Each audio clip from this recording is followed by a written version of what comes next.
E ele, que se apaixonou pela própria filha e a trancou por 24 anos em seu próprio porão? Hoje vou contar o caso Elizabeth Fritzl. Elizabeth nasceu no dia 8 de abril de 1966, filha de Joseph e Rose Fritzl. Elizabeth tinha 7 irmãos, 2 homens e 4 mulheres. Todas moravam em Amsterdã, Áustria.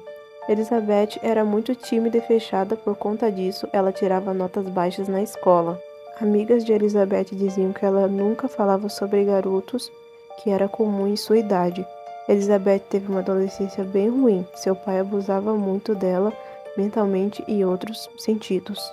No dia 28 de agosto de 1984, Elizabeth estava com 18 anos de idade. Seu pai a chamou para ajudá-la a consertar uma porta em seu porão. Ao terminar o trabalho, quando Elizabeth estava subindo as escadas, seu pai a puxa e coloca um pano com éter em seu nariz e a fazendo desmaiar. Com ela desmaiada, ele a leva para o quarto mais profundo deste porão. Parecia um cativeiro, somente ele sabia ou tinha acesso a este local. Para chegar neste local, tinha que passar por 5 portas que sempre estavam trancadas, somente ele tinha a chave. Então, depois de trancar Elizabeth nesse quarto, ele sobe para o outro andar da casa, como se nada tivesse acontecido. Então, depois de algumas horas, mãe de Elizabeth estranha seu sumiço. Então, liga para a polícia e denuncia o desaparecimento da filha. Então, a polícia chega até a casa.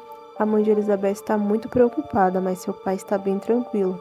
Ao conversar com a polícia, Joseph fala que a filha já queria fugir há muito tempo e que já tentou fugir com uma amiga. A polícia não acreditou muito, pois ela tinha sumido dentro da sua própria casa. Então todos começam a procurar por Elizabeth. Até seus tios foram até uma estação de trem para ver se ela estava por lá. Pouco tempo depois, uma carta foi escrita e deixada na porta da casa dela, dizendo que estava tudo bem e que ela tinha fugido porque ela quis. Na carta também dizia que se tentarem achar ela, ela sairia do país. Foi a Elizabeth que escreveu, era a letra dela, e foi seu pai que a obrigou a escrever a carta. Então a mãe de Elizabeth reconhece a letra, então a família fica mais tranquila, mas não param de procurar por ela, pois mãe de Elizabeth achava que qualquer segundo ela poderia voltar para casa. Esse porão tinha 60 metros quadrados, tinha uma cozinha pequena, uma televisão e um banheiro. O acesso para esse quarto, além das 5 portas, era uma pequena porta de aço que ficava atrás de armários, que só podia ser aberta com uma senha eletrônica que somente Joseph sabia. Nesse cativeiro, o pai abusou muitas e muitas vezes de Elizabeth. Ele até chegava a passar a noite com ela. A família não desconfiava, pois ele era engenheiro e falava que o porão era o seu local de trabalho e não deixava ninguém entrar lá. Ele levava todos os dias comida para ela, mas ninguém escutava nada, pois o porão era a prova de som. Aos 9 meses que ela ficou trancada lá, ela era acorrentada. Depois desses 9 meses, ele tirou ela da corrente. Depois de alguns anos, ele abusava tanto dela que ela acabou engravidando. Foram 7 filhos no total. Ela deu à luz a todos os seus filhos no cativeiro, mas um nasceu com problemas respiratórios e faleceu, e os outros 6 nasceram saudáveis. Joseph viu que o cativeiro estava ficando cada vez menor, então ele pega 3 dessas crianças e coloca na frente de sua casa com uma carta como se fosse Elizabeth dizendo que teve os filhos e não teve condições de cuidar. As outras 3 crianças ficaram lá no cativeiro com a Elizabeth. Depois de um tempo, a filha mais velha de Elizabeth, que tinha 19 anos, passou mal, então ela pede a Joseph que levasse a filha para o hospital. Então ele leva a filha de Elizabeth e a abandona na frente do hospital.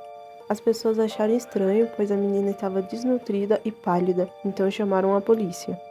Por conta disso, o assunto foi para a mídia e Elizabeth estava vendo tudo no jornal numa pequena TV que tinha no cativeiro. Então ela pede a Joseph que deixasse ela ir até lá para salvar a filha e que não contaria nada para a polícia. Então ele leva ela até lá. E ao chegar lá, Elizabeth é colocada numa sala separada com policiais. A polícia estava achando bem estranho tudo o que estava acontecendo, então pede para Elizabeth confessar, senão ela ia ser acusada de maus tratos.